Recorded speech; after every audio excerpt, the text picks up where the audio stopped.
Happy holidays, everyone. Christmas has come early this year, and I come bearing gifts. Please enjoy the trailer for my new movie, Falling for Christmas, coming to Netflix this November. When people look at me, all they see is the spoiled daughter of the hotel magnate. I'm coming in hot. I just want people to remember me for more than my last name. My lady. Where exactly are we going? Sierra Belmont. The last year with you has been truly magical. Will you marry me? Oh, Dad! Oh, Dad! I've got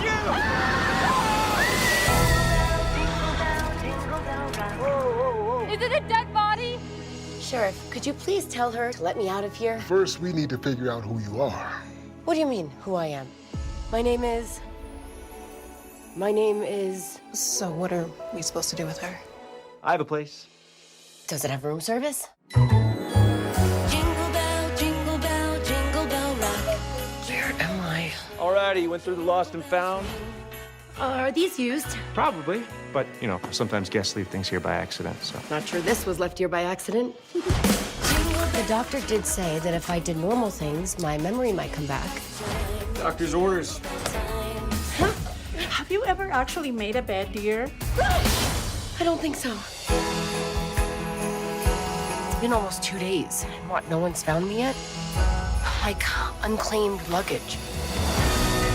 They're probably out looking for you right now. Find my daughter. You like her, don't you? Well, yeah. I think you should tell her. Wow. Look. Beautiful. Jingle horse, pick up your feet. Sometimes you can't rush things. You just need to find my own way. Sierra! That's the jingle bell. Yeah! That's the jingle bell rock.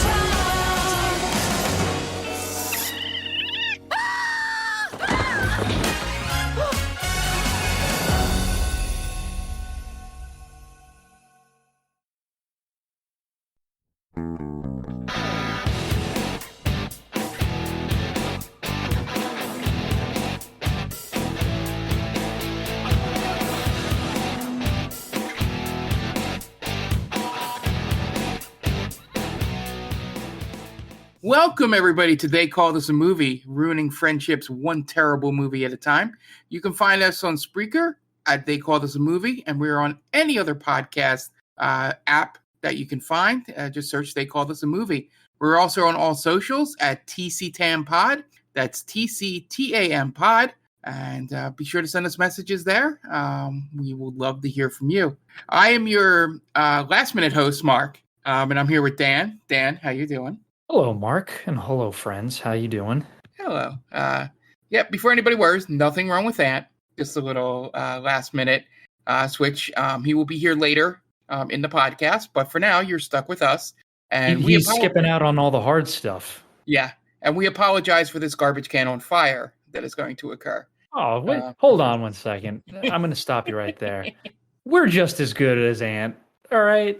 We can hold our own. Yeah, okay. We're not bowing down to Anthony here. Oh, right? This is not bowing down to Ant. This is the fact that the two of us, I believe, watched this movie a certain way, and then, like, right before the recording, we're told we needed to know more stuff than we probably wrote down. It's going to be beautiful chaos. Chaos. That's probably a better way to put it. Yes. This week's movie, I know the one thing that we're not going to have, well, it's a Netflix movie, so we wouldn't have all that stuff anyway, is the little budget part, but I'm sure it's on IMDb. I have that pulled up. If you, you do? Oh, nice. Do. Yeah. Nice. I thought ahead. Nice. At least one of us did.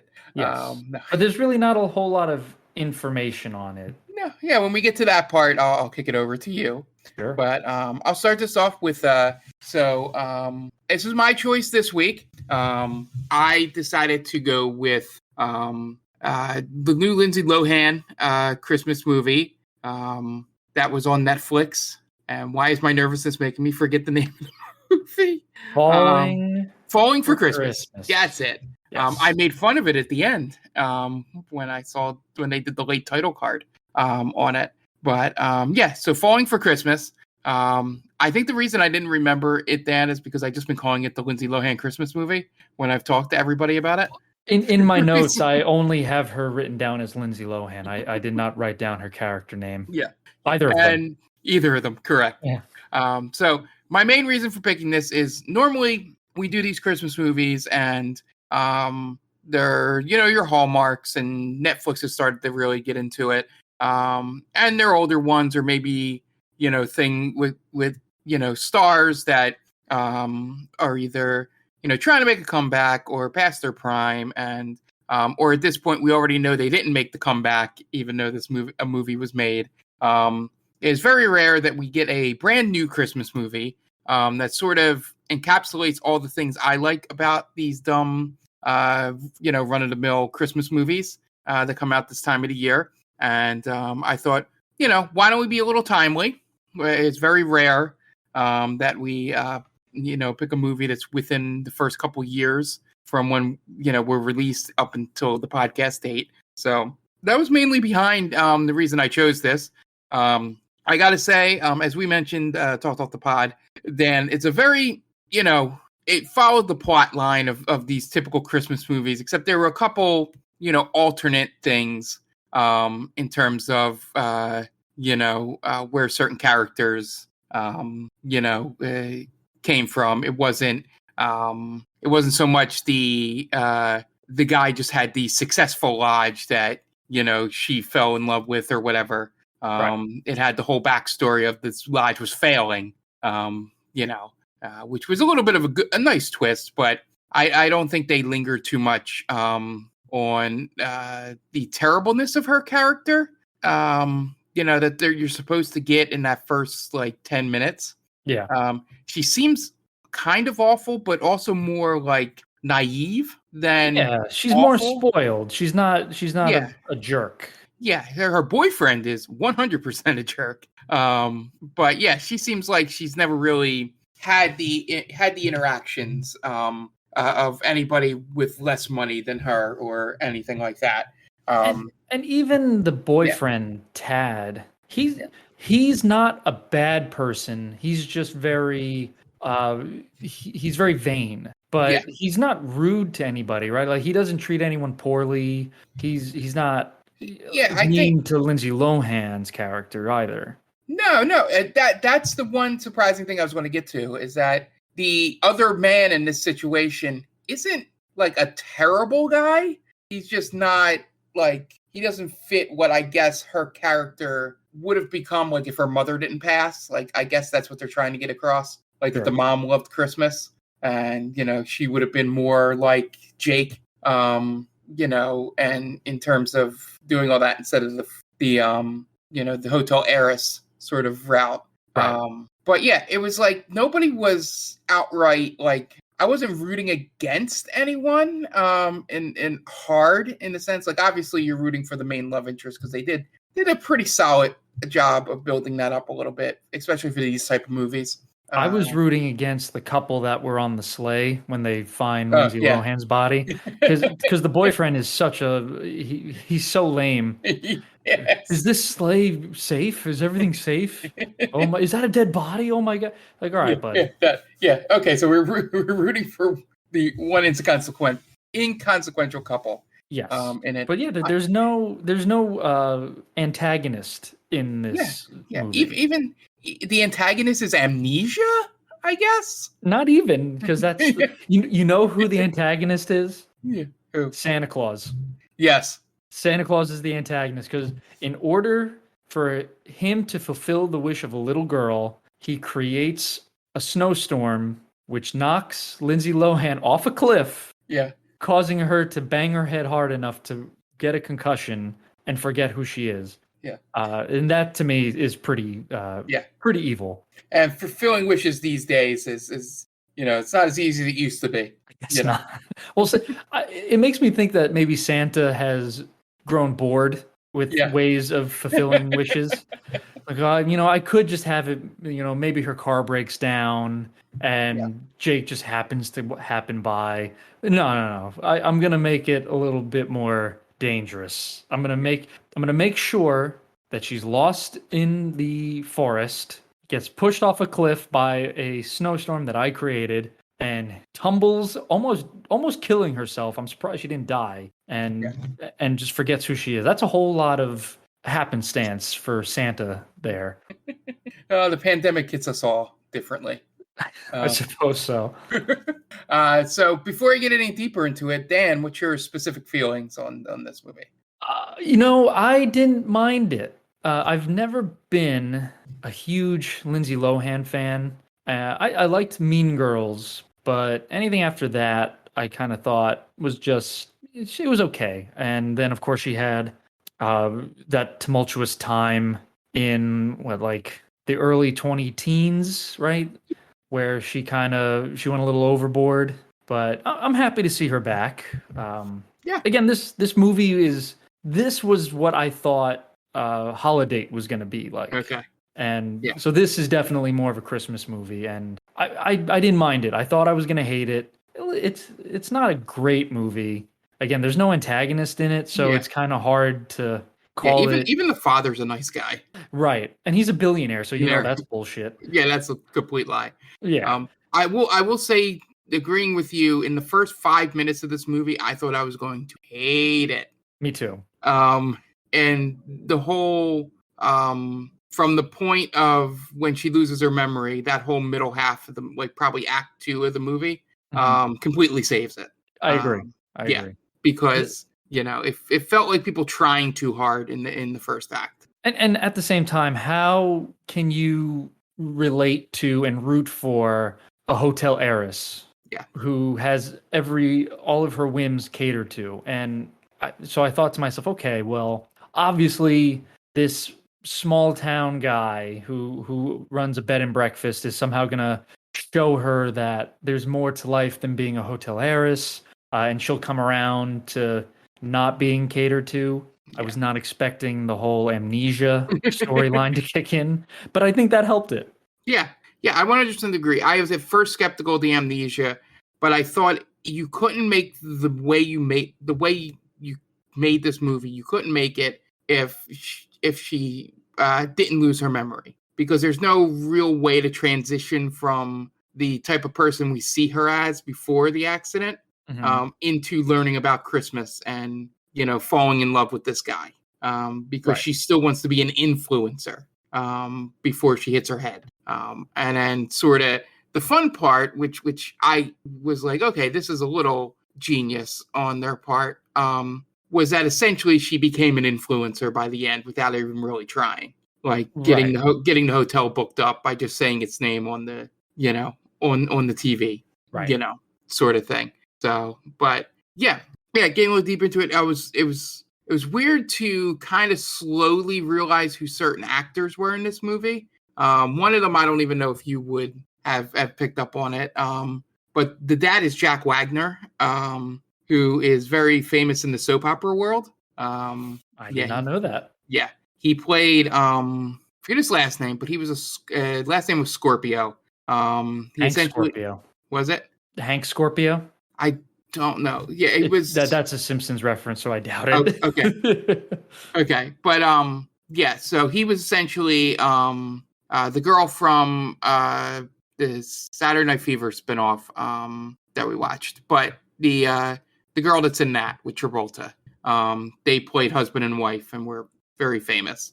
And my mom loved her stories. So I saw that and realized, I was like, oh, it took until he came back. I was like, wait a second. And I had to look on IMDb. I was like, is that Jack Wagner? Okay, I guess he's nobody outside of Lindsay Lohan in this movie. Yeah. The guy who plays Jake was on Glee. He was on the second group that comes in when they all leave. Chord Overstreet? Yeah, or maybe he was with them when they were seniors or something. But he comes in season 3 or something like that. I feel like I mispronounced his name. Is it Chord or Cord? I think it's Cord. Cord? Yeah, okay. I think so. I haven't heard it spoken aloud. Yeah. Calling your son Chord. Yeah, I think it's chord as in a musical chord. What it was. I was going to say, the parents must have really hated this kid. I call him Chord. Or maybe he was like a Viking. Yeah, Viking. Chord. Chord Overstreet. Yeah. I couldn't understand. I'm assuming the daughter's name, speaking of names, was short for something because I don't know naming a kid Avi or Avi or Yeah, like Avery maybe. yeah, or something like that. But it could have been one of those things when they were writing. They're like, oh, that sounds cute, Right. you know, Yeah, a to little say kid that name. name. Sure. But I yeah. was surprised. So in the beginning of this movie, when Lindsay Lohan and the fiance Tad, played by George Young, and they're going to this remote area to take pictures and whatnot. Jingle Bell Rock comes on the radio, and Lindsay Lohan starts to sing. It's like, of course, she has to shoehorn in a way to show, hey, remember, guys, I have a pretty good voice. I can sing. Yeah, And but she was a little pitchy, is what I heard. And right. And I thought, like, at some point in this movie, she's gonna get a solo act where she'll be somewhere no one will notice, and she'll be singing like Silent Night to herself, and like, oh, she's got a beautiful voice, and that's gonna help them somewhere down the line. But they showed restraint there, and I was very proud of that movie for this. yeah, I was. They didn't even have her sing much at all. No, yeah, You she know, barely sings. She sings Jingle Bell Rock, and then when they do the Christmas lighting, it's like Joy to the World, right? Yeah. And you can barely hear her. Oh, But wow. there's the line, right, where they're singing, and Jake turns to her like, oh, you're barely singing. Come on. Like, oh, well, I can't sing. I don't have a good voice. And I thought, oh, here it comes, man. She's going to fucking belt it out, and everyone's Who going are to you? yeah, oh my God, this woman has an amazing voice, and that would save the lodge. Yeah. But yeah, they took it in a different way. Getting to that, I absolutely loved the way they raised money for the lodge. You know, just the idea of, I mean, they shoehorned in a little bit about the book, Mhm. like that just coming out of nowhere. That the grandmother kept the book of all the guests and all that. Right. And the memories, and then she also had a list of every single. I hope that was on like a secured server. The contact information for every guest that's ever lived or ever stayed there. It's an interesting gimmick. Yeah.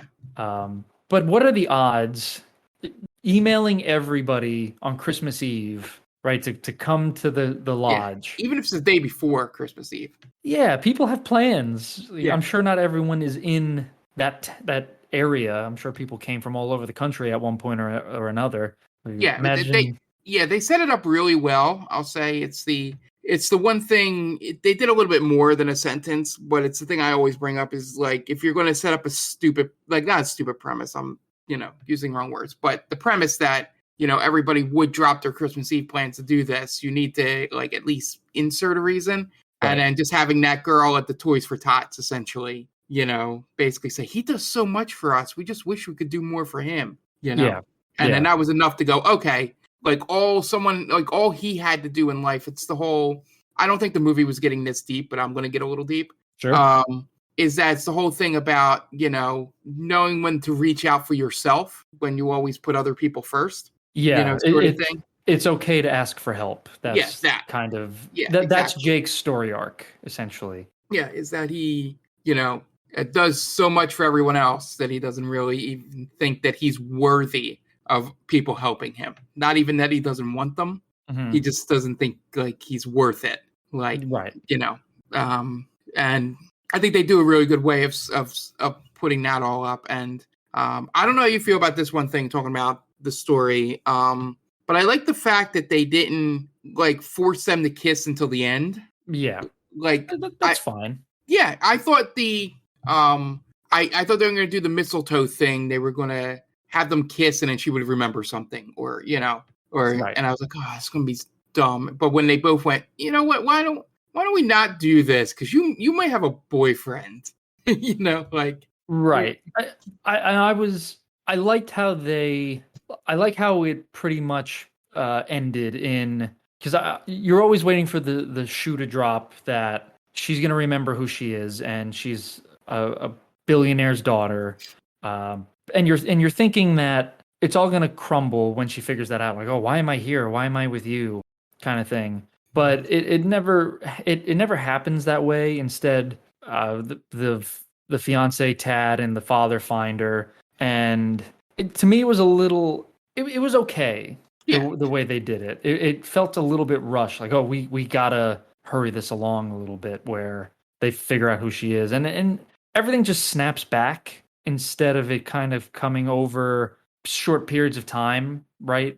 Yeah. Because the dad and the fiance show up, and she's like, oh, automatically she remembers everything. It's like, oh well, I wish they would have built it up a little more. Yeah, I think she was remembering bits and pieces. She remembered the mother. Yeah, and then I think she remembered, the ring. Like they tried to do it in bits and pieces, but you didn't have like much time to like. They did a nice cool 133, for this hour 33. Right. So they didn't have like an extra 5-10 minutes or whatever for her to go, oh, this, or the dad to go, remember this? Right. You just have her sort of go, Dad, Yeah. Tad, and then the next time you see her, she remembers everything. But the thing I liked, and it was the reason why I'm glad they did this, because they never did establish a villain, is that when they come in, there's no like that he's disgusted, Tad or the dad, that she's in this bed and breakfast. Yes, because I thought that was going to happen. Yeah. Yeah, I think the closest they get is the boyfriend says something in the kitchen, like, I hope staying with them, didn't cause her too much trauma. Oh yeah. Yeah, I thought the dad was gonna accuse Jake of like purposely leading on his daughter to try to get his business. But no, the dad was really cool. Like, oh, thank you so much for taking care of my daughter. I really appreciate it. And it was just all happy. There was no problems. Yeah. Right. There was nothing for anyone to overcome other than we have to save the lodge, which is the big overarching issue. But no other character really needed to overcome anything. Yeah, and there wasn't like, it felt like, I guess, the villain, quote unquote, channeling my inner Anthony in here, was just capitalism, essentially. In what way? Like Tad is No, meaning that the reason the lodge is going out of business is because people would rather go to the more comfortable things that are like advertised and gotcha. Rather than the homey B&B, sort of thing. I had written down, Jake is talking about how he needs to cut overhead and they're going out of business. And meanwhile, the ranch is decked to the nines. This place looks like it cost a fortune. So I can't fathom. I think that's kind of the point, and they didn't do a good job of explaining that, is that he wanted to keep it like looking the way it was. And because people were canceling on him to go to like bigger resorts, like they showed the Beaumont, or Belmont Resort, that he just wasn't making enough money to keep running it the way he wanted to run it. To make it, I think you have to kind of take a step back if you're Jake. Yeah. Everything is just extravagant, He's got everything decorated. There's a lot of expensive stuff in there.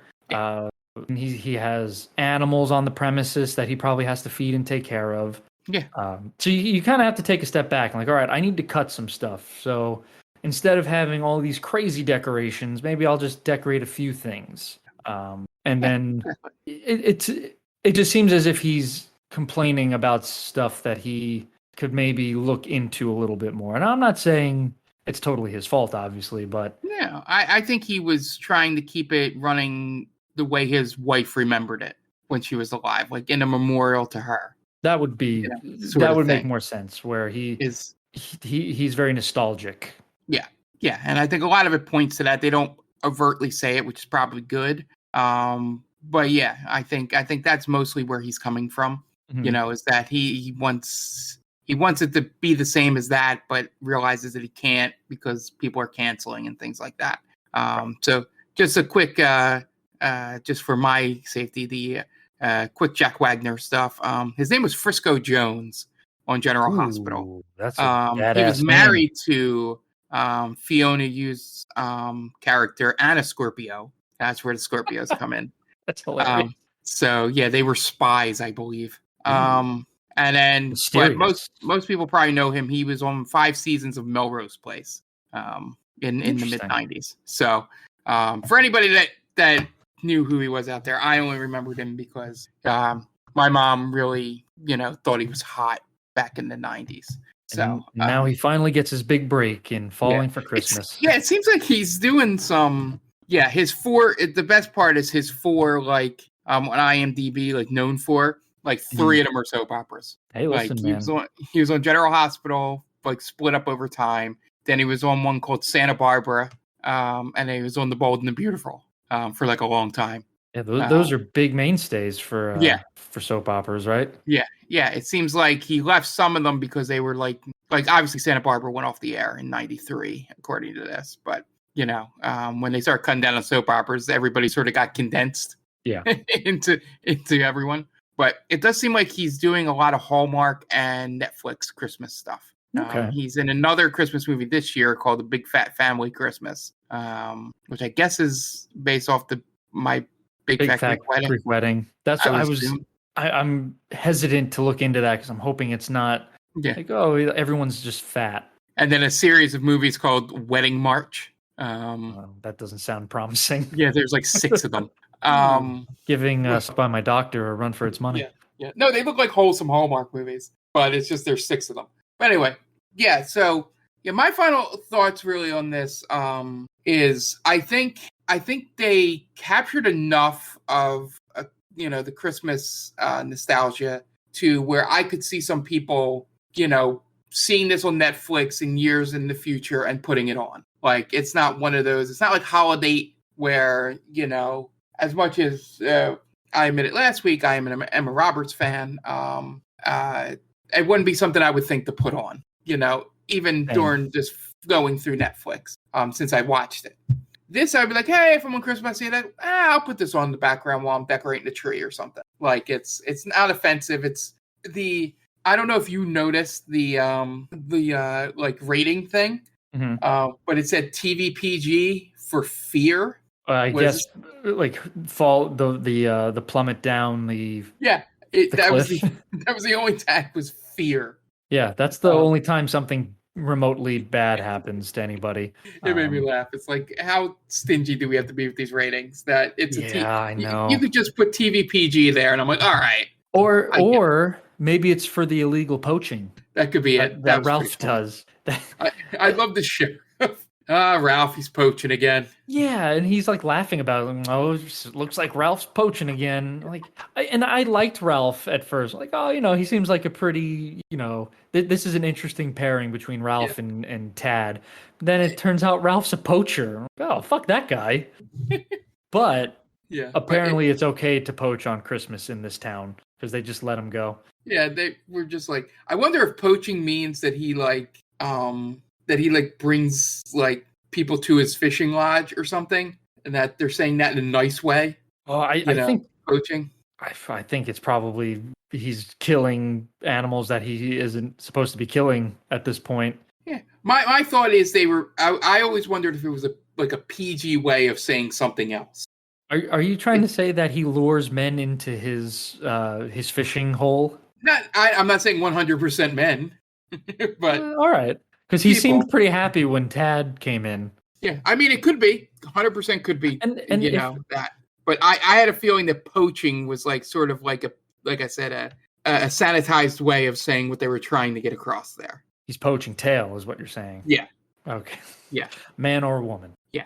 Exactly. And, which it again seems like Tad's a bisexual as well. I was just gonna say, are we comfortable saying Tad is bisexual? Oh, 100%. He's 100%, right? Because he at the very end he asks, with spoilers. Yeah. He asks the concierge what he's doing for the holidays. Yeah. Which is great. Yeah. And Jen called that, by the way, at the very beginning. She was like, "Oh, Tad is definitely not. He's not who he says he is in that way." Yeah. Okay. I 100%. He's either pan or bisexual. Very metrosexual for sure. Yeah, he's definitely. And I like the way that they didn't make a big deal of it. Like, it was just normal. Yeah, it's 2022, and this guy was like, "Hey, nice looking man. Let's, seems kind of cute. Let's have some fun." And nobody had a problem with it. which was great. Yeah, Which is always I feel like that wouldn't go over in a Hallmark movie, but it could just be me. Probably. Yeah, but yeah, it was. That's why I said it was fine. Like I don't know if it going on this journey as well, Dan, with Tad, where I went from I hate it when he was popping up in scenes to when he finds Ralph, I started laughing at the scenes. You know, when he was first doing the thing like, oh, I'm taking this video. If anybody sees it, please post it. You know, I'm like, I hope they don't like check in on him too often. And then, you know, and then he sort of turned into like, you know, doing that stuff made him like not as annoying of a character. Yeah, I agree. I think I didn't want to see a whole lot of Tad, but then when they did show him with Ralph, it's like, okay, it humanizes him. It shows he's that's not. a good word for it. Yeah, he's not just a self-centered prick. He's just looking for validation from anybody. Which, you know, I get. Yeah, I think we both went way deeper on this movie than it was intended. That's what we're here for, man. That's what we do. We do what the others don't do. I did enjoy that when he got to the police station and they were arresting Ralph. He was like, "You shouldn't be arresting this man. He saved my life." Which is true, but again, he's a quote unquote poacher. So I automatically heel turn for Ralph in my mind. Yeah. Just like, oh, this guy, because obviously, you know, my affinity towards animals, just thought automatically, oh, I don't like this guy anymore. Yeah. But the only reason I say my change on that is because I didn't see any indication of animals with him. Well, he mentioned hurling a hatchet at a squirrel. Yeah. Well, it's possible. Well, my point was being that sounded more like we're going to be going through the woods for days.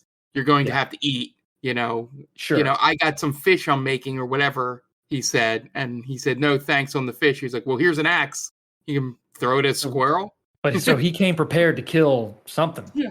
He was like, for food, you know. My quote unquote food. My final thought is I like this movie up until a certain point, and it didn't ruin it for me, but it made me think what was the point of this, where it's totally based in reality, but then you introduce Santa Claus, and in this movie Santa is real. He performs miracles in this. Yeah. And I thought to myself, you shouldn't be doing that in this film, because it's either you're fully based in reality or we're fully believing that Santa is real and that anything could happen. Yeah, I'm assuming it's because since this is TV PG and it's supposed to be more family oriented for, you know, kids and stuff, that having Santa in there is like, oh man, Santa, you know. Sure. No, I completely understand. Yeah. But in the terms of the story, it's like, all right, well, why can't you just have Santa show up and do all these other things? I think where I'll get to your point on there. The first couple times he shows up, I'm fine with it because he shows up at the market, which I'm like, okay, you know, he's there fulfilling wishes for people. You know, that's where he would be. The time where it got a little bit too much was when he showed up in front of the hotel. He's at everywhere. The very end. Yeah. And no one recognizes the son of a bitch. Yeah, it's not like he went, oh, wait, you're the guy with the sleigh from the... What the hell are you doing here? But, yeah, I forgave when he was there for the beginning and middle parts, but that end was a little bit like, all right, you didn't need to. You could have, he could have figured out, you could have, instead of having the Santa scene, you know, saying, hey, she's in the courtyard, you could have just had him go inside and one of the concierges or whatever goes, oh, Sierra's in the courtyard. Right. You know, and just had done that the same way without incorporating omnipresent Santa. Exactly. That's what I mean. You either fully commit to Santa being there or you fully commit to just being a real world movie. Because now you have 1 foot in real world and 1 foot in fantasy. Yeah, like the way you could have went full fantasy is instead of Ralph, it was Santa that found Tad. Yes. You know, then you're like, okay, so he's just everywhere helping everyone. And then I could be okay with that he pops up everywhere. I think that would be great. Instead of Ralph, you have Santa. Then Santa could show him the true meaning of what it's like to be quote unquote influencer, but you don't need to be an influencer to find love, Tad. You know. Yeah. You don't, because all Tad cares about is trending and numbers. So you don't need that stuff. That would have been the perfect B storyline for Tad. So, Falling for Christmas, 2022 Netflix film, starring Lindsay Lohan, Cord Overstreet, George Young, Jack Wagner, Olivia Perez, Alejandra Flores, and apparently Ali Lohan was in this movie. And you said you have the breakdown stuff up, Dan. Sort of. Again, being Netflix, it doesn't give me a budget here. It just says release date November 10th, 2022, country of origin, United States. Official sites, Netflix, also known as Zhilong Jiangxing. I guess that's Chinese. Yeah. So, but it does have a 5.2 on IMDb and a 61% fresh rating on Rotten Tomatoes. But audience score is 59%, so not a huge difference. But yeah, that's not bad for a Netflix Christmas movie. 61% critics. Yeah, and it's her first movie back in 3 years for Lindsay Lohan. So yeah, decent. Yeah, and by the way, I speaking for her specifically, outside of having a little rough patches in the way she looked, this kind of looks like what I would think mid to late 30s Lindsay Lohan would look like. I think she looks great. Yeah. I know she had a lot of troubles, and at times I thought this movie was kind of like an allegory for what she went through, because she lost herself in those tumultuous years. That could be a good way of reading it, but yeah, it just reminded me that she can have that presence. Especially the scenes when she's alone, talking to the horse, sure, and things like that, where I'm like, okay, she has talent in there still. It didn't all get lost because of the drugs and stuff like that. Yeah, no, she's a fine actress. I'm not the biggest fan of hers, but she can act. Yeah. It was pretty cool to see that. It didn't. It looked like it didn't take as hard of a toll on her as it could have. Sure. As either an actor, voice, looks, as it could have. And that was probably the one thing I was really happy coming out of this, is that, if she is, clean and, got herself back together, she could jump right into be doing the 2000s version of what Molly Ringwald's doing, going around and being moms and shows and stuff like that. I could definitely see that in her future. Yeah. But that's great. And I thought everybody on this film looked like they were having a good time.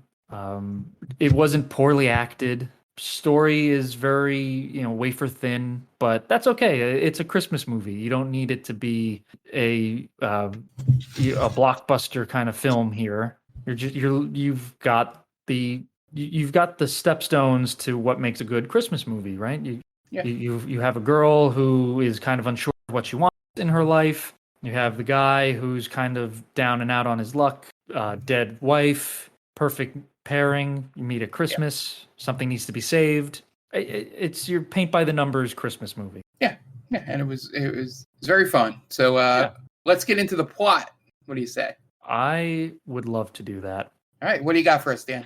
So before we get into the plot, as we like to do here, we like to give shout outs to our good friend Tia and Brittany and their podcast, The Top 10 with Tia. It's a weekly podcast where Tia and Brittany have a list of top 10 subjects. So whether it's Christmas movies, regular movies, video games, TV shows, you name it, they probably run it down. So go over to geekvibesnation.com, search The Top 10 with Tia, and it should pop right up. All right, thank you. And we'll be right back after these ads. Hey, this is Ken M. And Padawan J. from the ODPH podcast. Each week, we talk a parlay of topics. That's right. Whether it's sports, pro wrestling, movies, TV, comics, and more, we've got a take on it. And don't forget, odphpodcast.com for links for Patreon, TeePublic, and the Parlay Points blogs, and much more. Thanks for listening to the ODPH podcast. Now back to your regularly scheduled show.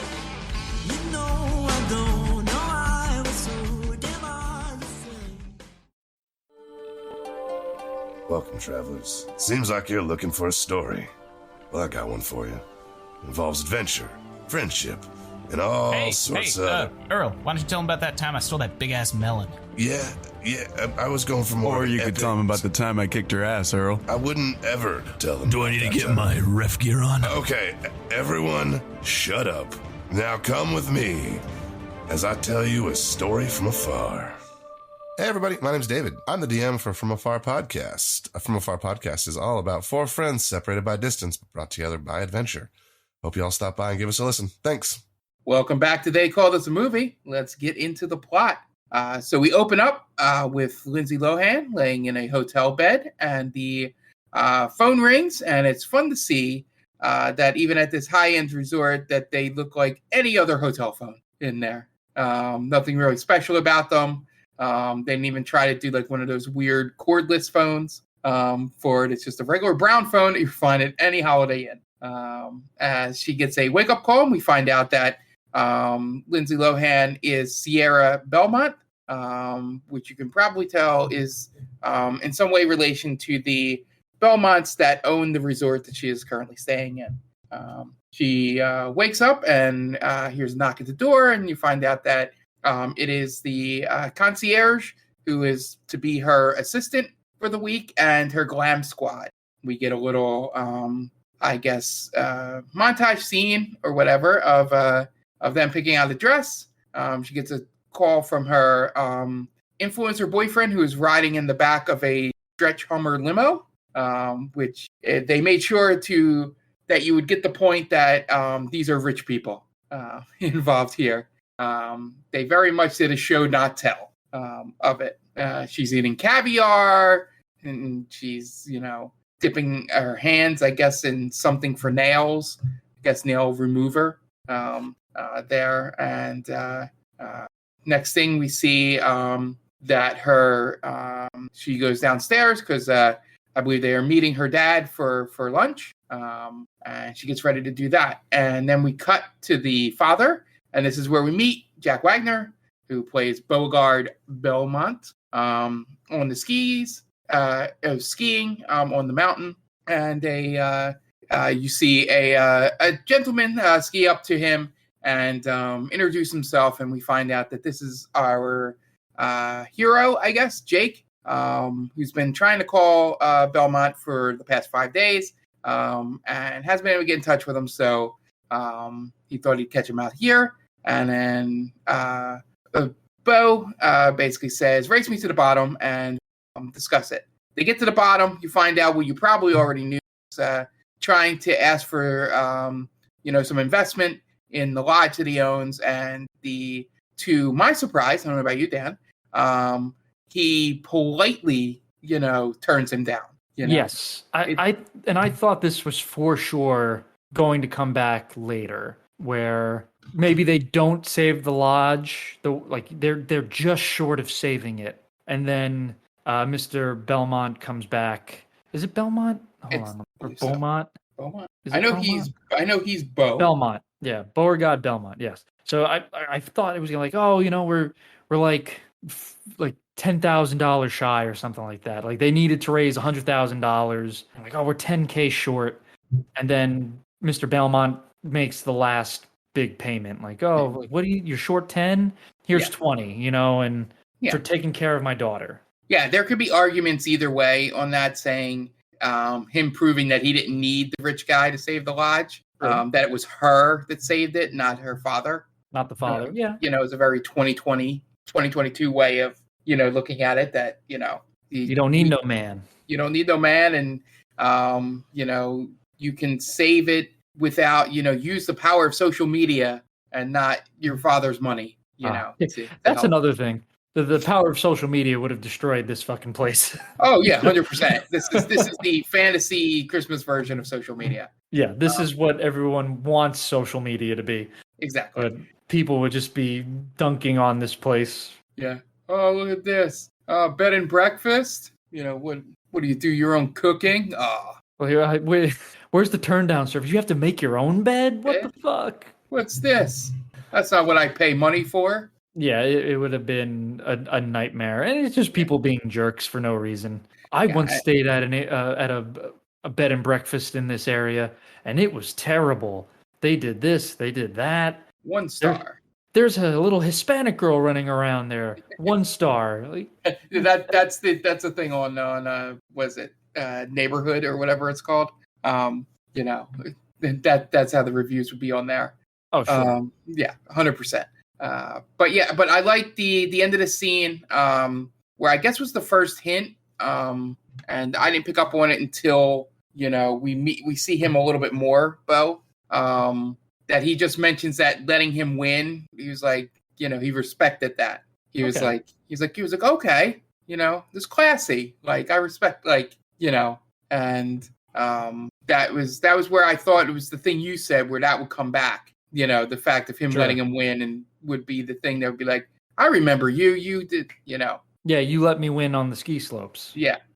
And, I respect people that respect me, blah, blah, blah, whatever. Exactly. Yeah. So we skip from this to the what's his name, Jake, runs into Lindsay Lohan's character downstairs in her new dress and spills the most solid piece of hot chocolate I've ever seen. I don't know what that her was. Dress. Yeah. I know it was supposed to be for the scene. It needed to be solid, so that they could have the wiping thing happen, right, where it makes the stain worse. And then even on the blooper reel that's at the end, it looks like it's some kind of donut or like it's cake. like a cream filling or something like that. Yeah. That he's like eating. Yeah. Between takes. But yeah, so they bump into each other there, but she's got the glasses on, the big hat, and all that, so you don't really see her face, which will come into play later. And then he also runs into Tad, who basically accuses the guy of assaulting Sierra. Not a mean way, just sort of like, get him out of the hotel. Right. You see what he did? He bumped into her on purpose. And that's where I thought we were going to see like Tad was the jerk. Like, oh, he assaulted my girlfriend, and I want him arrested immediately. Yeah, little man. Right. And so we cut away back to Jake running into one of his workers, and basically find out. We get to the North Pole Lodge.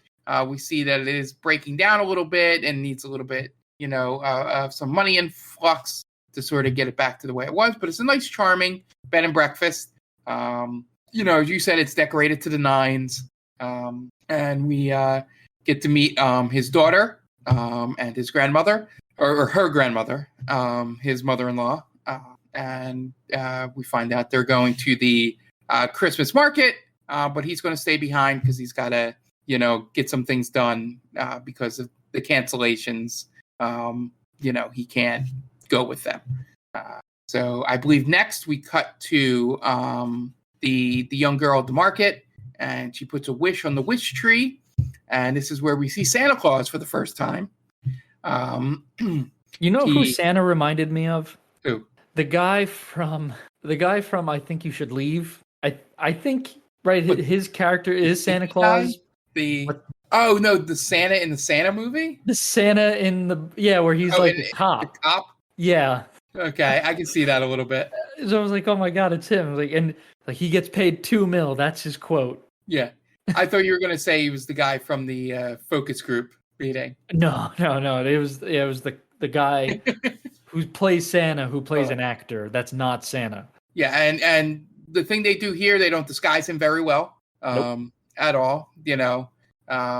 Instead of just being a random old man handing out roasted chestnuts, he is dressed as though it's like, oh, that is obviously Santa Claus. And lo and behold, he does some kind of spell or something or whatever. Wind blows a little bit in the trees, and that's the way the wish is being granted, I assume.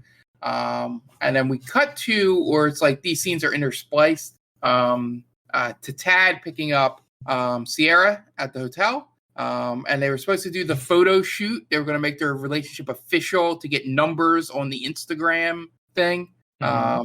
But when he pulls up in his van, which I was surprised to see him driving a car. That was pretty interesting. Yeah. It seemed like with him coming in the Hummer limo, when you first meet him, that him actually driving a van or wanting to go off without any help was pretty interesting. Mm-hmm. So the two of them go off on their own to take a photo shoot of the beautiful place. And when they get up there, you get to the thing where it's like, oh, no cell service. Oh, damn. Sure. You know, like they have to get away to get rid of cell phones, which comes back later. I'll point out when we get there, where that whole no technology thing gets a little ridiculous. So we get up there, they ride the snowmobile, and he gets lost, but doesn't admit it. So they keep going, and Snow shakes off a sign and says it's danger, like loose cliffs or something like that. You know, don't go behind this point. Yep. They go up there. He proposes to her, and being the aloof guy that Tad's supposed to be, he buys a ring that's 3 sizes too big, and just says, we'll resize it. And in the montage of them taking selfies, which I saw a couple of the photos were pretty funny. That looks like he cuts off the hand that has the ring on it. That's what I thought too. I made a comment. Oh, he didn't get the ring in there. Yeah. So either he's really bad at taking selfies, which might explain why his numbers aren't high, or there was some story they were going to cut out, saying that he, didn't really want to show people he was engaged. Right. But they get through the whole thing, and then all of a sudden the storm hits, which we assume is the wind from Santa. When he was granting the wish down there, knocks her off the mountain, or both of them essentially. But she just goes, and then he sort of stumbles down, so they go in 2 separate locations. She bangs her head on a tree. He just ends up at the bottom of a mountain, passed out. And Jake, who we saw was taking a couple out on a sleigh ride, comes across Sierra, finds her there. She has a bump on her head, takes her to the hospital, and or the clinic in this case, because they had to show that they don't have any real hospitals here, because the hospitals would be able to identify her. Because you would imagine somebody walk in and go, "Oh, isn't it the Belmont heiress?" That was something that I had a little bit of an issue with as well. Yeah. If Paris Hilton goes missing, it's going to be everywhere. Yeah, and these people would know. Yeah. But they solved this in one of 2 ways, which we'll get to. But so they show her at the clinic, and wakes up, and she conveniently doesn't remember anything before the accident. Which they get to play around with, where she has instincts on certain things, but doesn't know how to have any life skills. Mm-hmm. But I love that, she chooses to go with Jake because she'd rather be there than in the hospital. And I don't know if you got a chuckle out of this, but the nurse basically go, "No, she should definitely go with Jake." Yeah. Fine, we'll discharge her. We want to get her out of here ASAP. Yeah. And I love that the sheriff, admits to what's the flaw in the fingerprinting program. So he's like, "Did you take her fingerprints?" "Yeah, but you ran her through the database, and good thing is she hasn't been arrested before or had a job." Question mark. Like, we can't use fingerprints to identify everyone. It is an interesting MacGuffin, or not a MacGuffin.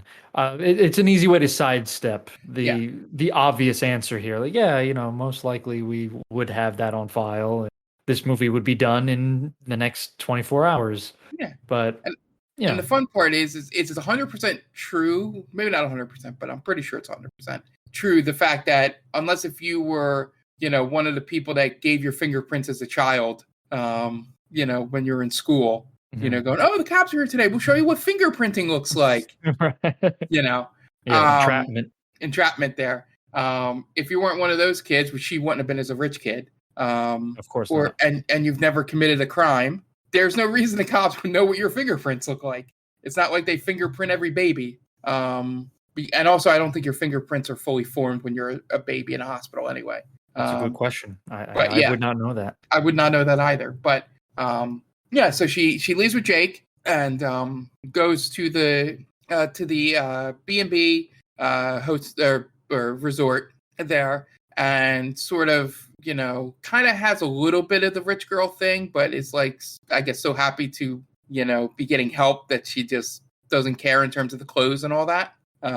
He makes fun of her with the grandma dress, and and we see her get into bed. And I guess at this point, and like I said, we apologize if we're jumping around on the plot here, but I believe we cut to Tad here, recording the video before his phone dies. And then since his phone's dead now, we have that out of the way conveniently. So he has no way of communicating. So then we cut back to Sierra, who wakes up to Netflix, apparently. Like they did the whole sound and all, and even showed a splash screen. Yeah, nice little wink and a nod there. Like, yeah, remember, this is on Netflix. Yeah, and even showed a Christmas movie on there. Yeah. That was pretty funny. And opens the window, sees that she's like on the first floor, and people can just look right in her window, apparently. And everyone, the people there are like, oh, hey, how you doing? How you doing? Very cheery. Weird lady. Yeah. I have to watch back, and I believe it was a couple with a kid, but I want to make sure it wasn't the couple that was in the sleigh, It wasn't them. Okay. It wasn't because I'm like, okay, that would be they would say hi. It would make the most sense, right? But no, it's a different couple. Yeah. So maybe it was Ali Lohan. I don't know. Could have been. But yeah, so she wakes up, and we go through the next part here, with her, sort of still trying to figure out who she is. And then she gets some this whole middle part of the movie is sort of like a really long montage, essentially. It's her fucking things up, essentially. Yeah, she doesn't know how to make a bed, doesn't know how to cook. We learn that. She doesn't know how to do laundry. Well, the laundry thing, I don't know if she does just absent-minded. More of an accident. Yeah. Yeah. And we she knew how to do it, but then she just accidentally knocks in all the detergent, which causes the washing machine to overflow with bubbles. Exactly. Yeah. And we go through all that. And then somewhere in there, she has a heart-to-heart with the child, where the child gives her name because she gets to steal one from her stuffed animals, essentially. Yeah. And she picks the most plain one of them. Because what was one of them? One of them was like Patches or something like that, right? Yeah, she goes with Sarah, which I'm assuming, and correct me if you had a different thought or whatever, I think they used Sarah because her brain would hear that it would sound close to Sierra. That's what I thought, right? Because it's an S name. It'd probably be closer to Sierra. Yeah, and it just felt right to her unconsciously, Exactly. Or subconsciously, I should say. That's exactly what it was. Yeah. Yeah, so we go through all this, and at some point we cut back to Tad, who has been walking through the night, and somehow lost his expensive coat at some point. Here, I don't know if he loses it here, but he doesn't have it after this scene. He goes and finds an ice fishing cabin, a solo one, breaks in, or just opens the door. He doesn't actually break in, and finds Ralph, our poacher here, our resident poacher. And he drinks some coffee, has a fishing lure in his head because he scared the crap out of Ralph's, and Ralph's box of fishing lures went into his face. I did like that they let it be known that he didn't know stuff was in his face because he was so cold. Yeah. That was pretty funny. And he passes out, and then we cut back. I think at some point in all of this too, the hotel realizes that she's not come back for the night and reads a note from Tad saying, I'm going to take you away or something like that, which has a completely different meaning if she doesn't not return to the hotel. Right. Yeah. Now we've escalated to kidnapping. Yeah. Now it seems like kidnapping. And here's the part we'll talk about quickly here, where they find out she's missing. But I think the reason it doesn't get publicized or people know is because they don't want the dad to know. They feel like the dad will fire them if they find out they lost the girl, his daughter. So that's why it doesn't go to the news. So that stuff doesn't get reported. So at least that makes a little sense. The part that doesn't make sense is what we've realized. And then they completely eliminate this later, is there doesn't seem to be technology at the North Point. No, it's basically running as if it's in the 1980s. There's no real computers around that you can see. Even his office doesn't have one. None of them use cell phones that I remember when they're in the lodge. The first time I see a cell phone is they take a photo somewhere. It might be why they're failing. Yeah. There's no Wi-Fi. Yeah. But they do have Netflix, so there must be Wi-Fi. There's something in there. Like, that's the only thing is you have the Netflix on the TV, but there's no other signs of technology there. That's all that he could spring for. Like, it was either Netflix or nothing. Yeah. And so that's the convenient way of her not stumbling across who she is at any point.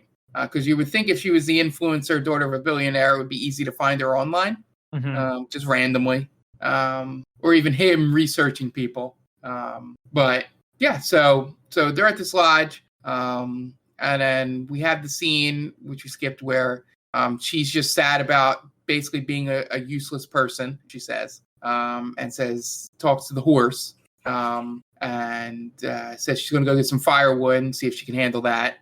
She gets it, but then alert, she can't. Yeah, she gets it, but she slips on some ice. And then we have the heart to heart, where he's like, okay, basically I'll teach you, how to do things. Sort of like let's just, you have talent somewhere. You're not useless, essentially. Right. And then we cut to montage time of her starting to learn stuff. She makes the bed. The mom is very happy. The grandmom's very happy about it. They teach her how to do the pancake flip. They go through all that. She, starts, I guess, doing just little things around, the bed and breakfast. And sort of this is our middle of Act 2, sort of, okay, she's enjoying being this Sarah person.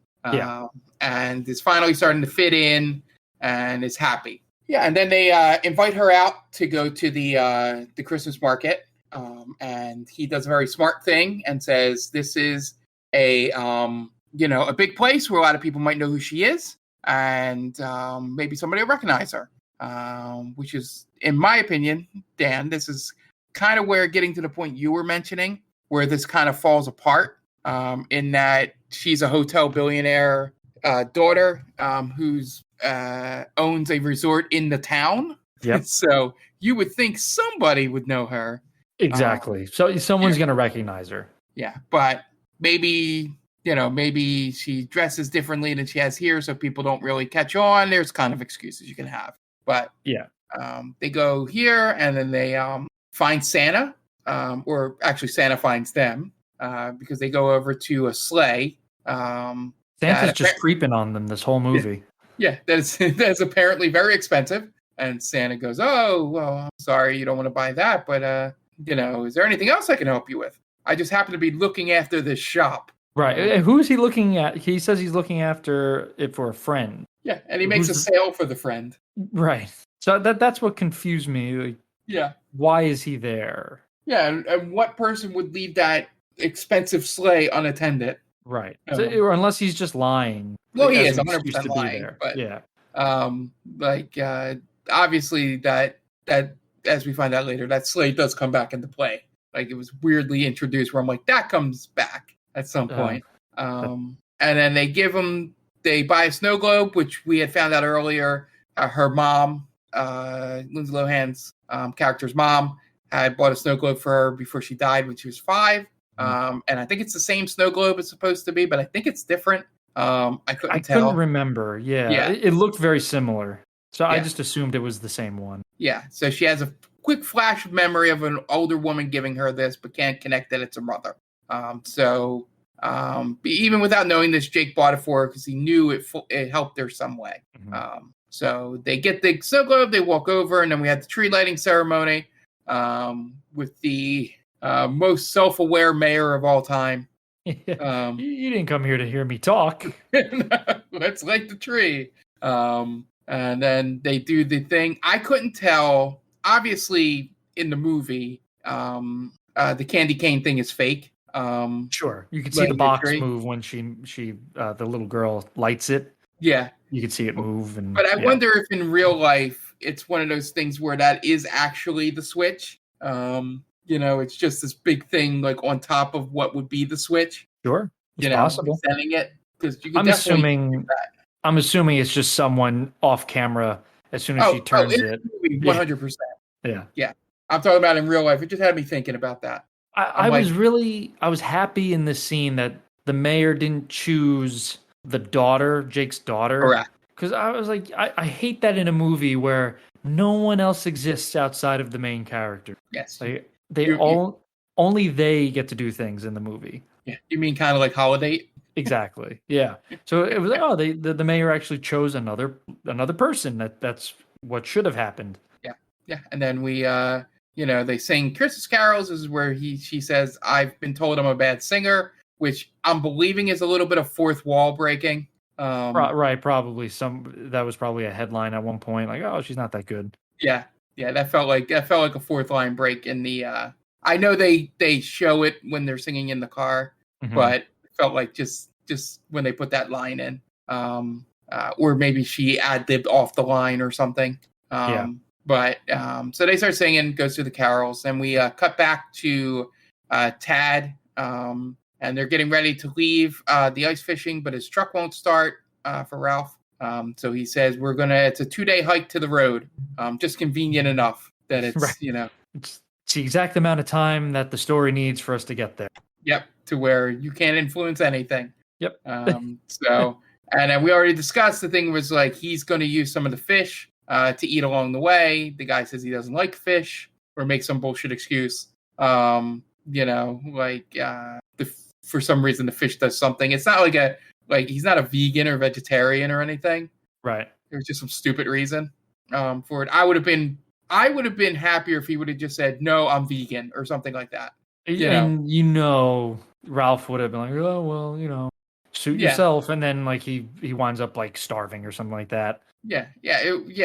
Or they would have been like, that's why he's so excited about the beans. Right. Right. But he makes a joke about, gives him the axe and goes, well, if you're not going to eat the fish, you might as well, if you want to eat, you might as well figure something out, Right. Throw it at a squirrel or something.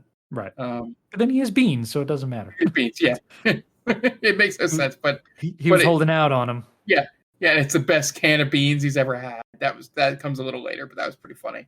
Yeah. I didn't get the joke about the spiciness. Me neither. I don't. We don't see him add anything necessarily, but yeah, whatever. Maybe he's just not used to that kind of baked beans, like canned beans. It's got a secret hobo spices in it. Yeah.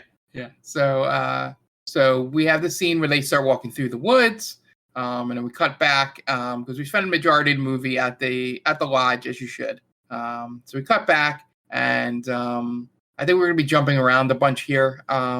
This is where they start, I guess, getting ready, find out another cancellation happens. And, and then they're sort of sad and they walk and find out they're under the mistletoe. And then this was where I thought they were going to have the kissing scene. Oh, I was so hoping. Like, anytime I see mistletoe, my thoughts immediately go to Batman Returns. Okay.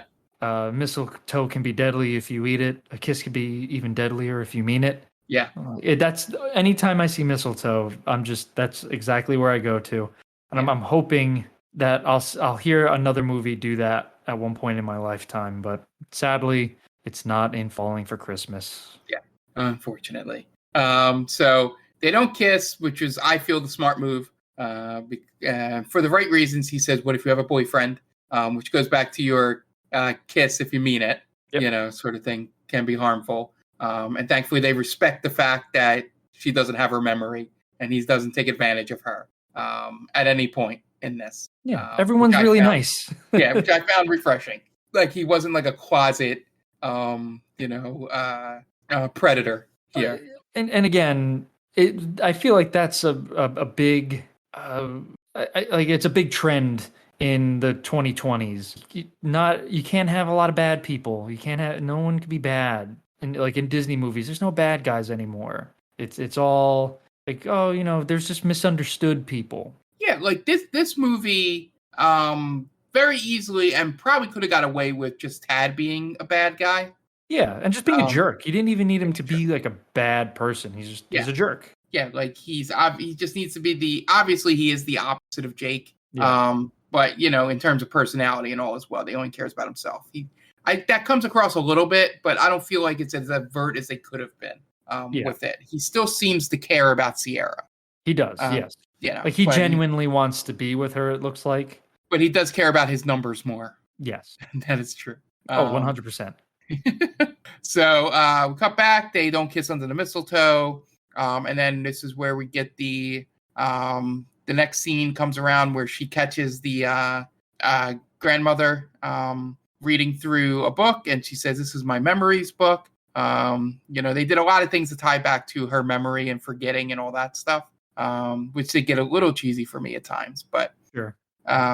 So the memory book is basically all the thank you cards and photos from all the people that have stayed at the lodge over the years. And she reads through it and cries sometimes.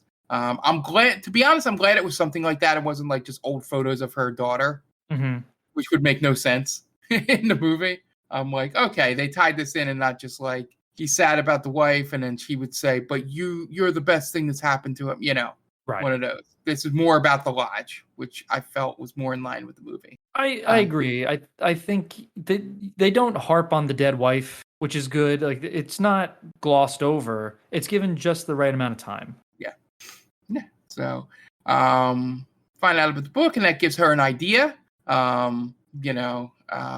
Later on, here we find out a little bit more about the wife because the tree topper was something him and his wife bought, and he just hasn't had the heart to put it on the tree, so he keeps it in the drawer in his desk. And this is when he invites her out to the Toys for Tots thing, and they go there, and he teaches her how to wrap a Christmas present. You should only use 3 pieces of tape, which not if you're Dan Aquino. I was going to say, unless I assume 3 pieces of tape is okay if you're a psychopath. Perfect lines. I guess it's that thing was like nobody can draw a perfect circle unless if they're like either a sociopath or a psychopath. Sure. Everybody's circles aren't complete, like even circle. So I guess people being able to wrap presents in 3 pieces of tape falls in the same category for me. I think I've used no less than 5 pieces of tape. Yeah, it's usually instead of just, I don't trust the putting 1 piece in the middle and then having the sides like taped down, it's usually 3 on the first fold and then 1 or 2 when you fold the sides in. That's how I do it. 3 on the bottom. Yeah. 1 each on the side. Yeah. If 1 or 2, depending. Yeah. You're right, because I usually fuck it up, so it might be 2.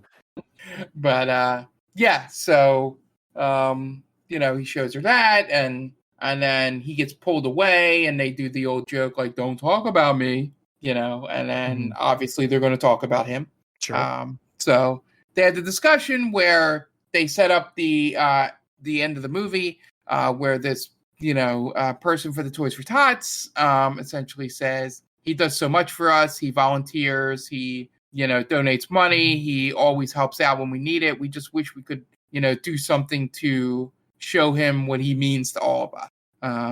And I get this. I mean, there are times with people that are very generous and you don't know exactly how to let them know that you appreciate them. Right. And that gives Sierra, an idea. She remembers the book. So she goes back and talks to the grandma. And then this is the moment with technology that makes me kind of mad, is that apparently this woman has been on the internet the entire time, because when they pull up the list of all the, contact information for all the old guests, it is clearly an internet browser that they are on and not just the computer. Yeah. And I'm like, they could have figured this out so much sooner. And this is our first idea of technology here. And I'm assuming that it was a slip up on their end. Because it would have been a lot more charming for the lodge, in my opinion. The only reason I make a joke about it is that it would have been better if she had it in a giant book. It would have gone more. It would have fit their narrative more because they don't have a lot of technology there. Yeah. So exactly. everything would be like written down in a filing system or she something. She like slams a big tome or something. Exactly. Yeah. On the desk. Dating back to like 1993. Yeah. This is everyone that's ever stayed here. Yeah. And their contact information. So, she basically, well, that would be a lot safer than what she's currently has set up, by the way. Because unless that is a secure website, and all that is on all these people's emails and phone numbers are getting put out there. Yeah, anyone could just look for that. Yeah. So the So Sierra gets an idea. They start putting out flyers. They're going to do a Christmas Eve party. Initially he says no to it being like a fundraiser. So then she's just like, we'll just do a party. After that, this is where they have the sort of they may break up thing, and it only lasts like 30 seconds. Yeah, it doesn't last long enough. No. Because he's like, maybe I don't want to save the lodge. And like, that's bullshit. You do. He's like, yeah, I kind of do. And then she comes in and she says bye, does a whiny kid thing. No, you can't go. And then he comes back and says he changed his mind, he needs her help. And then they print out the flyers and start handing it out, which I'm thinking you're more right. I thought it was like the day before Christmas Eve, but it might be like the morning. I think it's Christmas Eve. It's Christmas Eve morning that they're handing out the flyers, which would make more sense thinking back on it to, the line he says in the next scene that they have together. But in the meantime, we cut 2 separate cuts away from that. We cut to, the dad comes in and finds out that the daughter's missing and essentially says to the 2 people there, like, what the fuck? Like, why didn't you say anything, A, to me, and B, why didn't you call the sheriff? Right. The 2 most obvious answers. Yeah, after like 2 days, like, maybe we should call the sheriff. Yeah, where is she? Legitimately, she could be dead. Yeah. And then he walks up, like they thought, maybe she left with the boyfriend. And he opens the door and he sees all the luggage and she goes, well, she won't go anywhere without this. So maybe we should call the sheriff. And they try to explain it where Lindsay Lohan's character tells the concierge, like, oh, she told me not to bother her. Well, if you haven't seen her for days, probably get in contact with somebody. Yeah. Yeah. Because he's just like, and it's a typical thing. Like, he's like, I've been calling my daughter picked up. Like, a parent, most parents wouldn't be like a DEFCON 1 at that point. But when you mention that and people go, oh, yeah, what the fuck? Like, sort of. Oh, yeah. Well, they would be fired immediately. Yeah. Yeah. Exactly. So then we cut to the sheriff who finds Ralph's truck, finds the note, apparently, that Tad wrote and put it in the door. And then, they do Ralph, he's poaching something again. And then they send out the crew, finds them. And then we cut back to the lodge, and they're getting ready for the Christmas Eve party. And he's like, well, I guess other people had things to do. We gave him some short notice. No one's going to show up. And then Lindsay Lohan comes down the stairs, has her "She's All That" moment. In a red dress of all things as well. Yep. And just like in the beginning of the movie, when her expensive dress was a red dress, and they have a little bit of a moment, and then the grandmom does the really funny thing that you do with kids or even friends, where it's just like, hey, come help me with the appetizers. Right. Oh, I need help in the kitchen. Yeah. Yeah. But Dad said no, come. Yeah. Read the room, kid.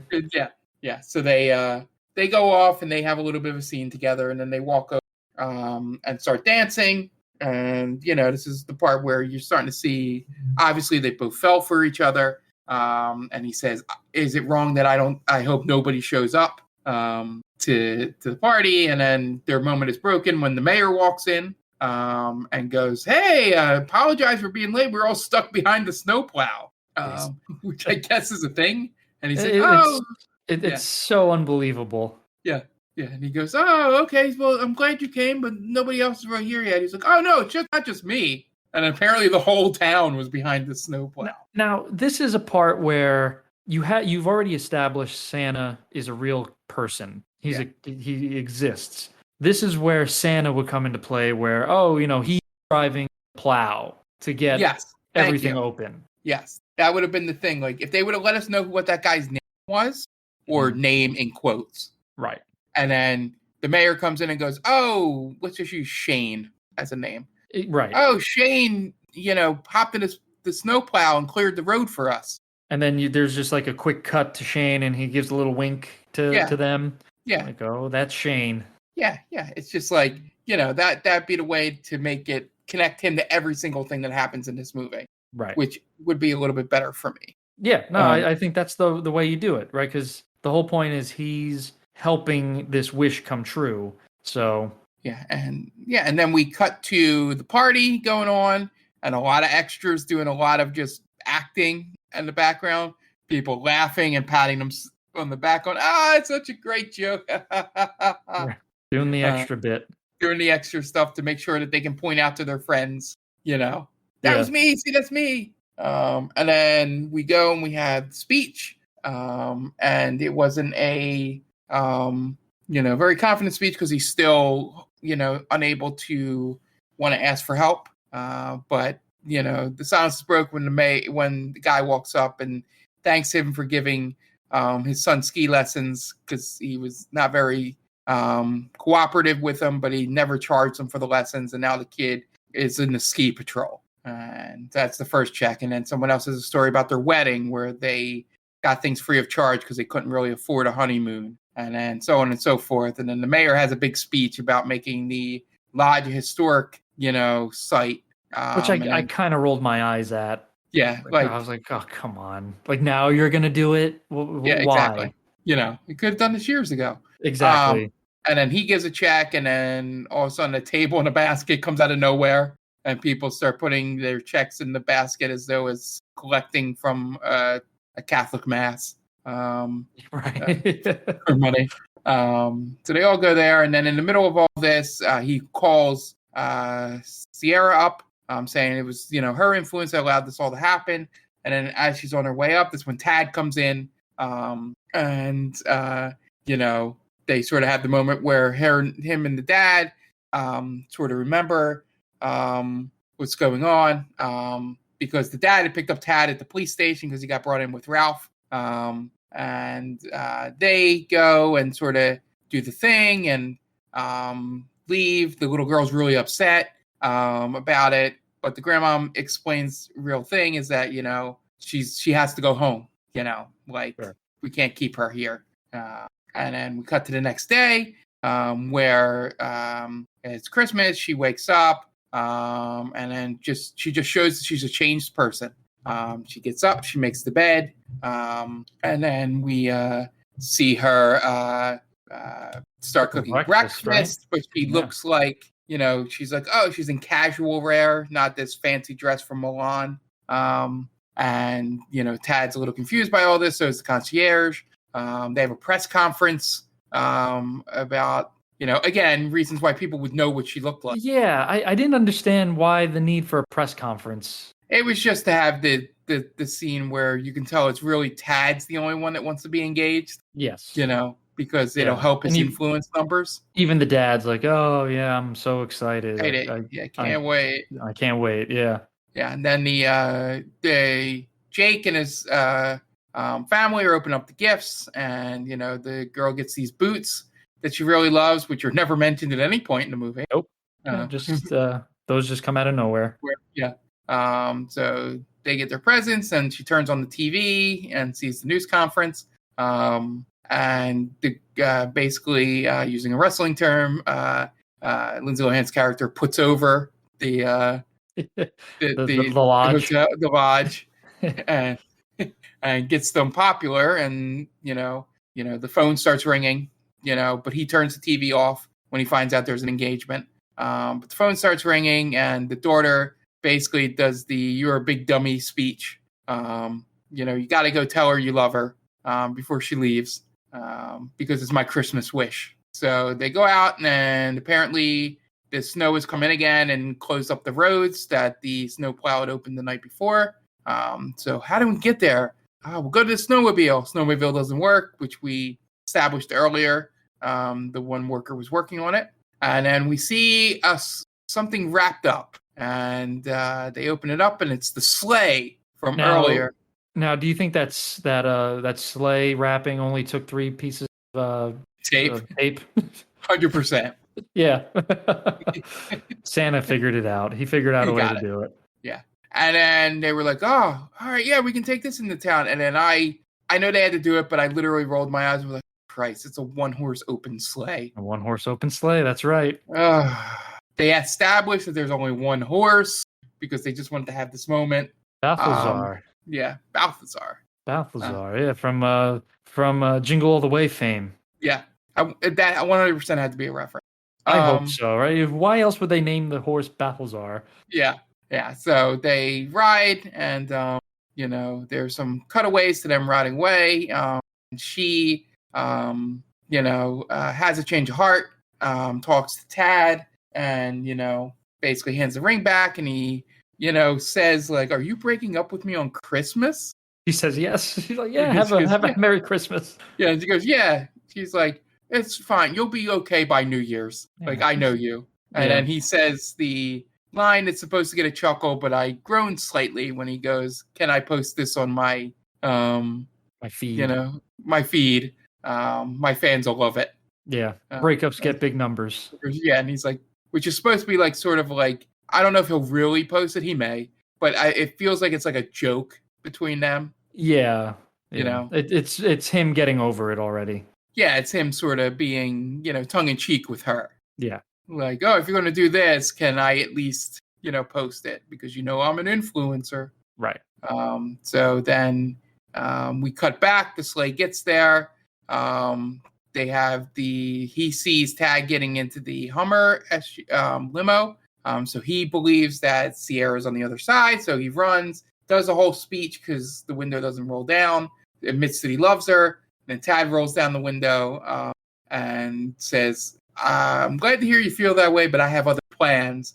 And then you see the concierge, who we had just found out, he had invited out for New Year's before that. So then we run into the most improbable pop-up of Santa Claus, because why would this man with roasted chestnut stand be in front of this high-end resort? Makes zero sense. Yeah. Like if they would kick him out. Yeah, if you wanted to keep having the omnipresent Santa, just have him be dressed up as a bellhop or a doorman. Yeah, it would fit far better. Yeah. Right, because they would be like, you can't sell your shit here, dude. This is a high-end resort. Yeah, go back to that shitty thing. Yeah, go back to the mall. To the bottom of the mountain. Go back to your mall and sell your wares there. And this roasted chestnut salesman just happens to know where the heiress hotel is inside and directs him in. And I don't know your feelings on this, but I love this little speech at the end where he does the full confession not to her, but then when he sees her, they sort of just have like a understanding speech. Yeah, because they both know that they've fallen for each other. Yeah, and for Christmas, they've fallen for Christmas as well. Yeah, exactly. And then this is where they bring up that the dad wants to invest, but she's got to work with him through the summer to make sure that the investment is good. Yeah, she's striking out on her own. Yeah, and do that. And I love that they had the dad was happy that she didn't want the fake position that he was creating for her. Yeah, it seemed like he set that up as a test, and she passed. And then we finally have the kiss. He introduces the daughter to the father for some reason, even though they came in through the door together. Right. They were just so busy trying to find them that I guess they didn't introduce each other. I don't know. Me and this old man is walking me and this little girl through my hotel to where my daughter is.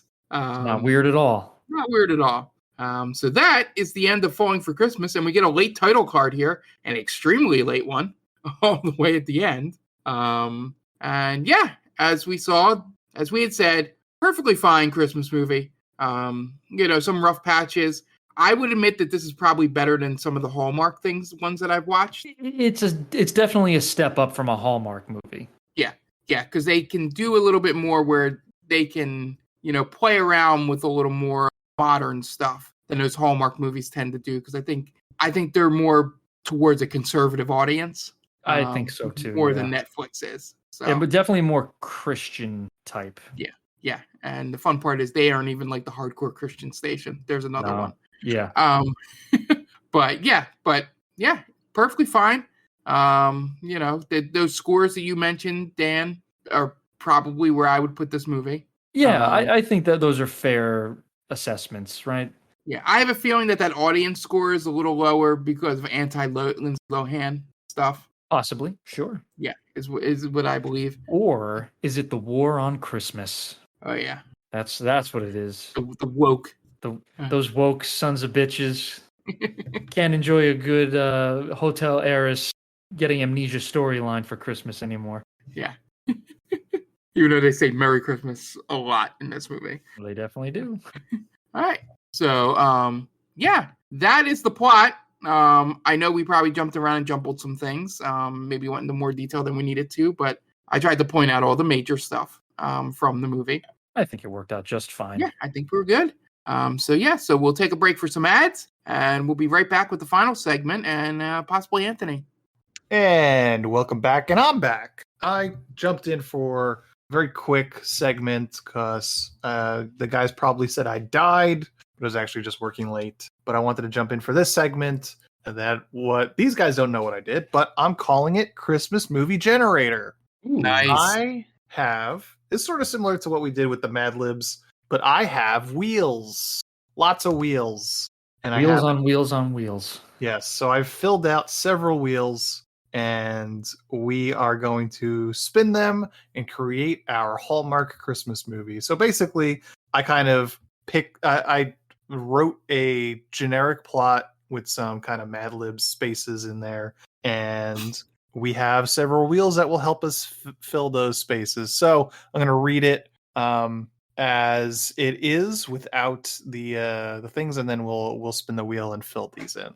So it goes: female lead plays name a career-minded job that doesn't have time for the holidays. That is until inciting incident sending her to Christmas Word Falls, where she meets a handsome stranger that runs a business played by male lead. With his folksy charm and small-town positivity, not to mention his precocious young daughter, Blank starts to think that there might be more to the holidays after all. But when a Blank arrives in town, it threatens the idyllic future she sees. Will a third act resolve be enough for Name to give up her big city life for a simpler life with her new man? Only time will tell. Actually, I've changed that ending. It should be, well, it wouldn't be the holidays without a miracle, now would it? There we go. It's a lot better. Yes, it does fit a lot better. All right, so the first one we're going to do is female lead. And basically for this, I went and I Googled Hallmark movie actresses, and I basically picked the top 10 or women that I knew. So there are some familiar names on here: Candace Cameron Bure's of the world, the Melissa Joan Harts, as well as a few others. So you guys ready? You ready? Sure. All right, we're going to spin this first wheel and find out who our actress is. And it is... Ooh, it's a good one. Lacey Chabert. There we go. Good tie-in with the actress in the movie we covered today. That's correct. Yeah, Lacey Chabert. I think she's in the Christian Mingle movie. That's a thing. So is that a holiday movie, or is that just a movie we can do at some point in the year? I mean, it's Christian, so we could definitely do it at some point during the year. Got it. Yeah. I had completely forgotten about that. Yep. And she's going to play a character. So fill the wheel with Christmas-themed first names for women. So let's see what we get. Who is she playing? I'm on Holly. That's who I'm hoping for. And I was right. Oh, yeah. Am I right? Holly, just barely. Nice. What was the other ones? So we had Eve, we had Mary, Noelle, Carol, Angela, Faith, Hope, Joy, Grace. Yeah. Any one of those is as good as the other, I'd say. Yeah. That was one of the things this movie was missing, Dan, that we forgot to mention, is that there weren't Christmas-themed names. That's true. Yeah, because when it's Sierra. That's not very Christmassy. Yeah, Sierra, Jake, and Avi, and Tad. Tad, yeah. All right, now, what is she doing for a living? We got ad exec, lawyer, CEO, celebrity chef, TV personality, jaded pop star, photographer. Let's see what we get. I'm hoping CEO. CEO? We also have vague business person. Oh, I'm in on that. Oh, and it's jaded pop star. Okay, that's good. Like Lindsay Lohan. Yeah. Lacey Chabert is playing Holly, a career-minded, jaded porn star. Porn star? Right. Porn star? Oh, man, that would have been good. Pop star. Where's my head at? Now we know why Anthony was late. Was watching Lacey Chabert porn star movies. Technology. Okay, and what is the inciting incident? You know, gotta have an inciting incident. Does her flight get canceled? Does her car break down? Does she get dumped? Let's see what happens. Each of these have 10 entries. Pretty good. Oh, it's my favorite one. And not like She needs to serve her ex divorce papers. That's really good. Oh, was her ex a backup dancer? That'd be great. Could be. Actually, this is not my favorite. My favorite was she's assigned community service from a DUI. Oh, the old Mighty Ducks. I was gonna say the Almighty Ducks. All right. So she needs to serve her ex divorce papers. All right, what do we got next? Okay. Next one is the name of the town. We got Christmas themed town names. All of them are something falls. Now, let's find out what falls it is. Is it Mistletoe Falls, Reindeer Falls, Gingerbread Falls, Bethlehem Falls? Oh no, I don't want that. Yeah, the movie we watched was a Springs. Yeah, Springs. And it's Evergreen Falls. There you That's go. fine. Yeah, that works. That sounds like where an ex-husband would go. Yeah. Where she meets a handsome stranger that runs a blank. What is he doing? Is there a good one on there, Ant? You know, Christmas ornament shop. Ooh, that is not on there, but there are several similar to that. We've got candy store, Christmas tree farm, bakery, handmade toy workshop, reindeer petting zoo, hot chocolate factory, candle business, gift wrapping service, eggnog Candle distillery, I'm living hoping nativity candle. manager. Which one will it be? It's very normal candy store. Okay, that's okay. Womp womp. Yeah, it can't all be home runs. Nope. Sometimes it's got to be generic, kind of. Yeah, All right. and the other ones might have been a little too wild for. All right. So our actor, who, you know, if you told me all these were fake names, I'd believe you. I have no idea who most of these guys are. I know Dean Cain and Mario Lopez. The other ones, no fucking idea. So generic white guy, number 7. And that is Ryan Pavey. No idea who that is. Couldn't tell you. No, I was waiting for it to be some random actor I would only know for stupid reasons. Oh yeah, he is in a ton of these. Ooh. Yeah, like the father in Falling for Christmas. Yeah, he was in General Hospital. Yep, there we go. Good. Another soap actor. Pavey. Well, at least we got a veteran. Oh yeah. All He's gotta right. anchor the film. Now we need some sort of antagonist. Who's our villain? What we got? We got Mall Tycoon, Evil Lawyer, Big Tech CEO, Male Lead's Ex, Female Pop Star with Eyes for Male Lead, Gossip Columnist, Vengeful Spirit. It's got to be the female pop star, right? Big Box Store, Krampus, her ex. Krampus. Ooh, now it could turn into a horror movie. Ooh, and it's Evil Lawyer. Okay, you can't go wrong with the Evil Lawyer. Evil Lawyer shutting down the candy shop. Yeah. What would be the reason? Or maybe he's like the record label lawyer. Ooh, I like that. Yeah, maybe it's like Oh, that makes sense. Yeah. He's trying to sell her music or buy her music out from under her. It's sort of a T Swift situation. Yeah, that would be like Taylor Swift, right? Yeah. And that's why he has to. So forgive me if I missed this. Would he be the ex-husband in this case, or is the ex-husband a fourth character in this? He would be a fourth character, I think, right? Okay. Evil Lawyer would probably be coming from the big city. Got it. Right? Yeah. Yeah. All right. That's what I was thinking. So it made sense. All right. Now we need our third act resolve. What's gonna solve everything? Is it a Christmas pageant with the whole town caroling at the villain's door? Christmas bake sale? 3 Christmas ghosts? A heartfelt speech in the town square? Christmas Eve court trial? Real Santa Claus arrives? A C-grade pop star making a cameo to sing an original Christmas song? Surprise Christmas Eve proposal? Or a windfall of money from a previously unseen benefactor? What are you rooting for? I think the pop star makes sense in this. It does make sense, yeah. Right. Oh, and it just missed in favor of a surprise Christmas Eve proposal. I don't know how that helps in this situation, but okay. Yeah, or what if he's an evil like immigration lawyer and she's like Canadian? Yeah, so it and has he's to be trying Canadian. to deport her, and Right. he's trying to deport her back to Canada. So then, as so often happens, our candy store guy then proposes to her, says he'll marry her for a green card. It looks like it's a little thin there. Yeah, the serving the ex-husband papers thing doesn't match that. Look, they make 100 of these movies, man. They can't No, I all be know. winners. Yeah, no, you're Oh, I'm right. not saying it's a winner. It doesn't even need to be like what we're saying. It doesn't even need to have a strong story for. Yeah, this isn't a courtroom drama. It's a Christmas movie. Although We don't need to be airtight with our legal mumbo jumbo. it's true. All right, so we have it built out. All right, here it is.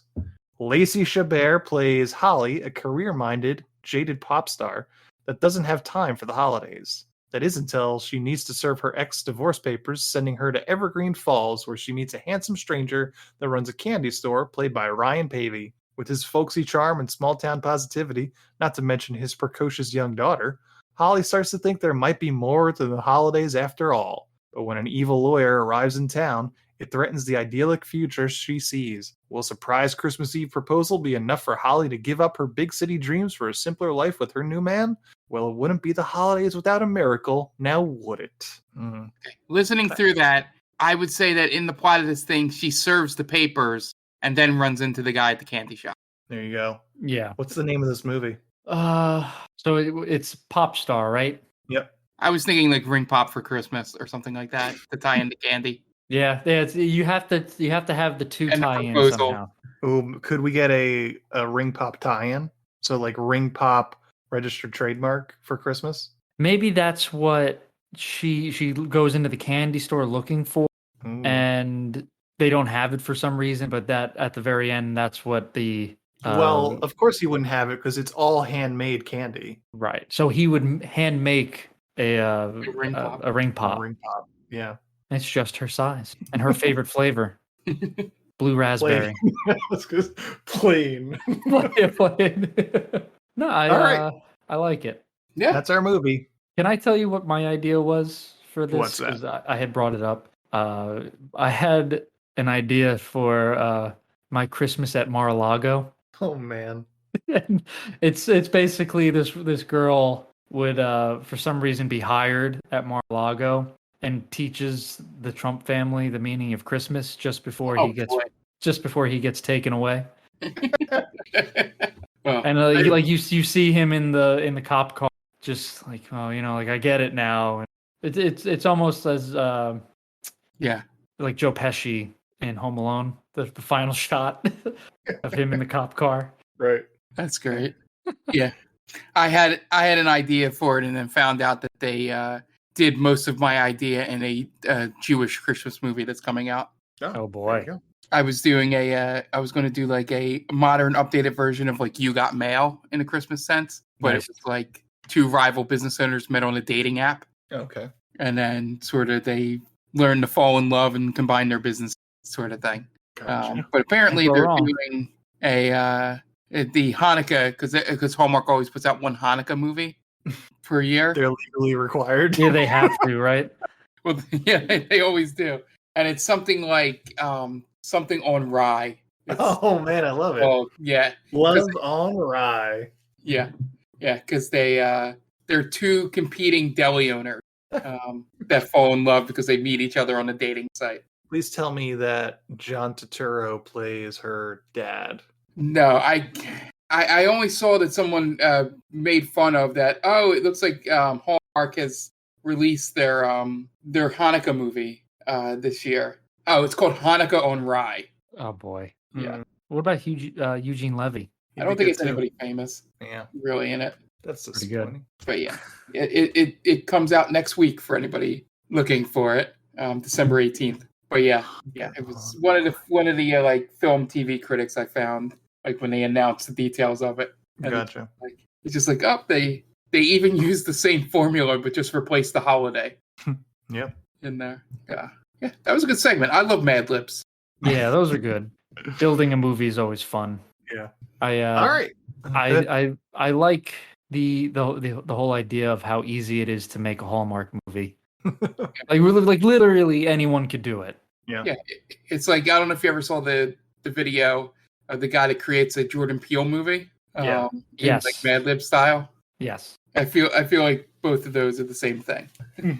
All right, Thanks for guys. joining us, Ant. Yeah, thanks for having me. Well, hopefully we can bring you back some other time and Yeah. do this again. Can I plug my shit? And please. Yeah. They call this movie. We watch bad movies every week. Where can we find that? At TicTam Pod. That's TCTAM Pod on Twitter and Instagram, and on TikTok we're at They Call This a Movie. You've done it like a pro, man. Good job. I Right? feel like you've done this before. Yeah. Thank you for being here, Ant. Thank you, Dan. And Ant, do you have anything to say to? You broke up a little bit there. Oh, sorry. Maybe I was leaning away. Hello? Yeah, I could hear you. We hear you. No, I said thank you, Dan. Thank you, Ant. Anthony, do you have anything to say to the director? Oh, usually around this time on my podcast, I would say the director of, I don't have it pulled up, so I have no idea what it is. It was Janine Damien, I believe. Well, I would say Janine Damien. Well, you certainly made a movie, didn't you? Thanks for listening to They Called Us a Movie. Subscribe to us wherever you get your podcasts, and be sure to check us out on Twitter and Instagram at TicTam Pod. That's TCTAM Pod. You can also check us out on TikTok at They Called Us a Movie.